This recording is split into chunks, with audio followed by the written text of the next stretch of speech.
Hi అండి, అందరికీ నమస్కారం. ఎలా ఉన్నారు, ఏం చేస్తున్నారు? నేనైతే చాలా బాగున్నానండి. ఇది మా పాతిలేనండి. ఇక్కడైతే నేను గుమ్మంలోని అంత గుమ్మం నడిచేదేనండి. కాకపోతే నేను అలా ముగ్గులు అయితే వేసుకుంటాను. తర్వాత తొక్కేసింది తొక్కలేనిది అది వాళ్ళ ఇష్టం. నేనైతే మాత్రం ముగ్గులు ఇలా వేసుకొని ఒకసారి బాగా చూసేసుకుంటాను అనమాట. నాకు అంత ముగ్గులు పిచ్చి. అయితే ఈరోజైతే మాత్రం జున్ను చేసుకుంటామండి. షుగర్ జున్ను అయితే చాలాసార్లు చేశాను, కానీ బెల్లం జున్ను చేసుకుందాం అని చెప్పేసి, బెల్లం అయితే కొంచెం హెల్తీగా ఉంటుందని బెల్లం జున్ను చేసుకుంటున్నామండి. దీనిలోని మిరియాలు, యాలకులు, సొంటి కొమ్ము వేసి దంచుతున్నాను. ఇక్కడైతే ఒక పక్క అమ్మ బెల్లం దంచుతున్నారనమాట. బెల్లం జున్ను చేసుకునేటప్పుడు మనకి స్వీటు చూసుకొని వేసుకోవాలి. ఇటువంటి పాలు అయితే మాత్రం లీటర్ తీసుకొచ్చాను. లీటర్కి ఇంకో లీటర్ పాలు, ప్యాకెట్ పాలు వేసామన్నమాట. లేదంటే ముందు అర లీటర్ వేసా అనుకోండి, గట్టిగా వచ్చేస్తుంది జున్ను. అందుకే జెల్లీలా ఉంటే చాలా టేస్ట్గా ఉంటుందని చెప్పేసి ఇంకొక లీటర్ పాలు అయితే మాత్రం కలిపాము. దీనిలో దానికి సరిపడా బెల్లం వేసుకోవాలి. ఇంకా బెల్లం ఏంటంటే ఇలా చితక్కొట్టి వేస్తే కొంచెం ఇలా పాలల్లో కలిపేస్తానికి ఈజీగా ఉంటుందని చెప్పేసి అలాగా వేసేస్తున్నాను అనమాట. ఆ బాటిల్తో ఇచ్చేస్తారండి వెళ్తే. ఇలా రెడ్ ప్యాకెట్స్ ఉంటాయి, ఇందులో వేసేస్తాము.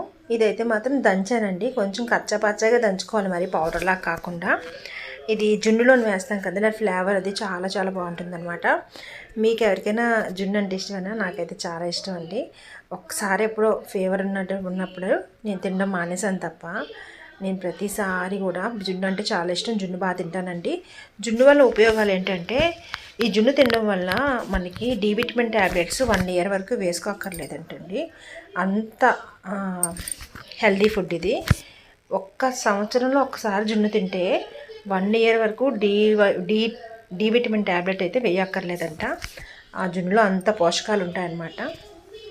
అలానే నా ఛానల్లో ఎవరైనా చూసినట్లయితే తప్పకుండా సబ్స్క్రైబ్ చేసుకోండి, లైక్ చేయండి, షేర్ చేయండి. అలానే మంచి మంచి వీడియోస్ అయితే వస్తూనే ఉంటాయండి. ఇది పాత ఇంట్లోనే అయిపోయిన తర్వాత కొత్త ఇంట్లో వీడియోస్ కూడా వస్తాయండి.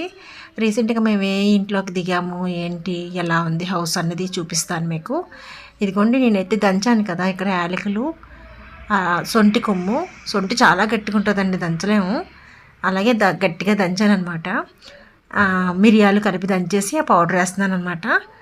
మనం స్వీట్ ఎంత వేసుకుంటాం, ఈ స్పైసెస్ అంత వేసుకుంటే చాలా బాగుంటాయి. ఇలా ఇది మన యాలకులు అనేది ఫ్లేవర్ అండి. ఇంకా సొంటి కొమ్ము అనేది అన్నిటికీ మంచిదన్నమాట.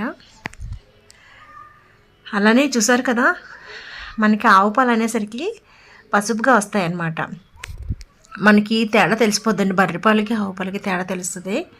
నాకైతే ఈసారి ఆవు పాలు దొరికాయి. నేను ఇంకా జున్ను ప్రిపేర్ చేసుకోవడానికి అయితే ఇడ్లీ పాత్ర ఉంటుంది కదండి, దానిలో కొంచెం నీళ్ళు వేసి, ఏం లేదండి, మనం ఇడ్లీ ఎలా పెట్టుకుంటాం అలా అనమాట.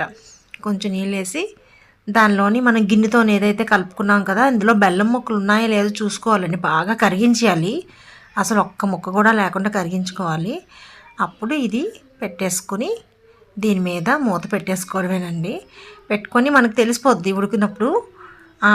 కరెక్ట్గా మీడియం ఫ్లేమ్లోనే ఉడికించుకోవాలండి, మరి హై పెట్టకూడదు. ఏం లేదండి, మళ్ళీ అడుగున లోపల ఎలా ఉడుకుతుందని తెలియదు కదా, అందుకనే మీడియం ఫ్లేమ్ అయితే బాగా ఉడుకుతుంది. ఇక చూడండి, జెల్లీగా వచ్చింది కదా, నాకు ఎంత ఇష్టం ఇలా ఉంటే. కానీ స్వీట్ అది బాగా సరిపోయిందండి. అసలు ఇంట్లో జున్ను అంటే మాత్రం అస్తమానం ఫ్రిడ్జ్ దగ్గరికి వెళ్ళిపోతాం తినడానికి, అంత ఇష్టం. మీకు ఎవరికైనా జున్ను ఇష్టమేనా? ఇష్టం ఉంటే తప్పకుండా కామెంట్ చేయండి. థ్యాంక్ యూ ఫర్ వాచింగ్ అండి. మళ్ళీ మంచి వీడియోతో కలుస్తాను. బాయ్.